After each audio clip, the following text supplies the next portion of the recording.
Yeah, I think learning is the secret to any successful individual, whether you're in business or sport. I think the moment you stop learning, I actually think you're going to come second, because the people you're competing with are learning new things, and sometimes I think the more senior you become, you can just tail off.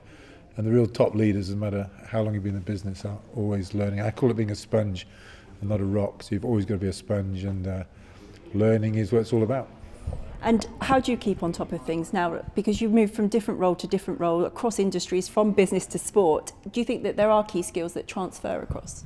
There's no difference. Sport's a business. It's just a little bit more high profile than most businesses. It's on the back pages. You can't hide from results, and the results come in week by week. But sport is a business. You're dealing with people, and you're trying to deliver results. But the same applies. You're always learning. But I think you can. I think sport can learn from business. Business can learn from sport. They're all the kind of same. And as I say, it is all about continuous learning, and you're always trying to find edges, new thoughts, and new ideas. I mean, personally, I can think of nothing worse than waking up one morning and finding one of my competitors has thought about something I've not thought about. That would drive me insane. So it is about learning, and sport is no different than business. What do you think is the key for being successful when you are a leader? Oh, my personal views. It's my personal views about listening. I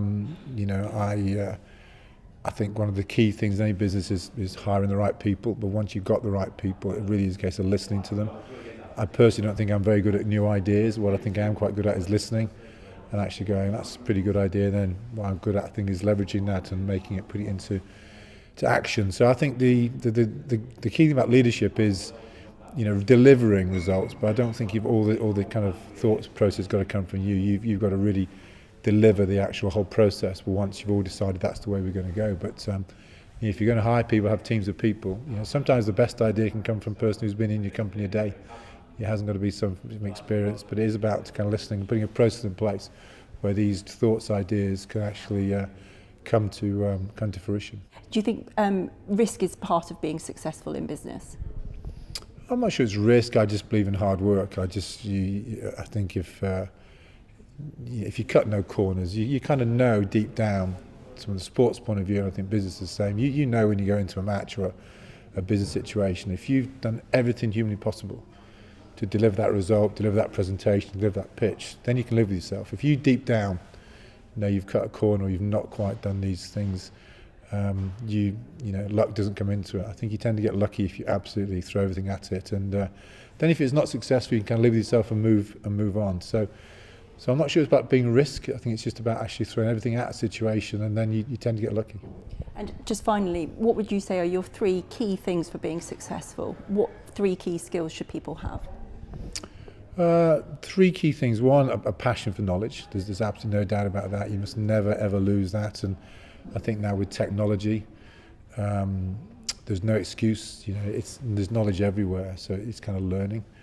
The second thing is choosing the right people. I think people are absolutely key to it. But it's understanding that my favourite line, bar none, is probably talent alone's not enough. So I think you can't spend enough time, effort, money to try and get the right talent in the room, but that's the start, not the finish, because your competition have also got talent. It's a kind of level playing field. So once you've got the talent, it's how you leverage that. And I think the third thing, above everything else, hard work. I've never seen anyone be successful in anything, sport or business, unless you got that DNA of a champion who can work really, really hard. So hard work is the 3 things. So knowledge, people, hard work would be my 3 key things. If I'm coaching, mentoring anybody else, they're the 3 things I look for all the time.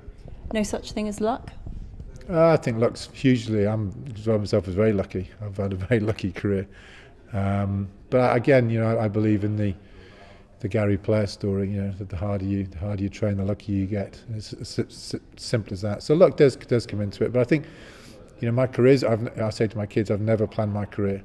Just kind of happened. I think things happened, and it's having the opportunity.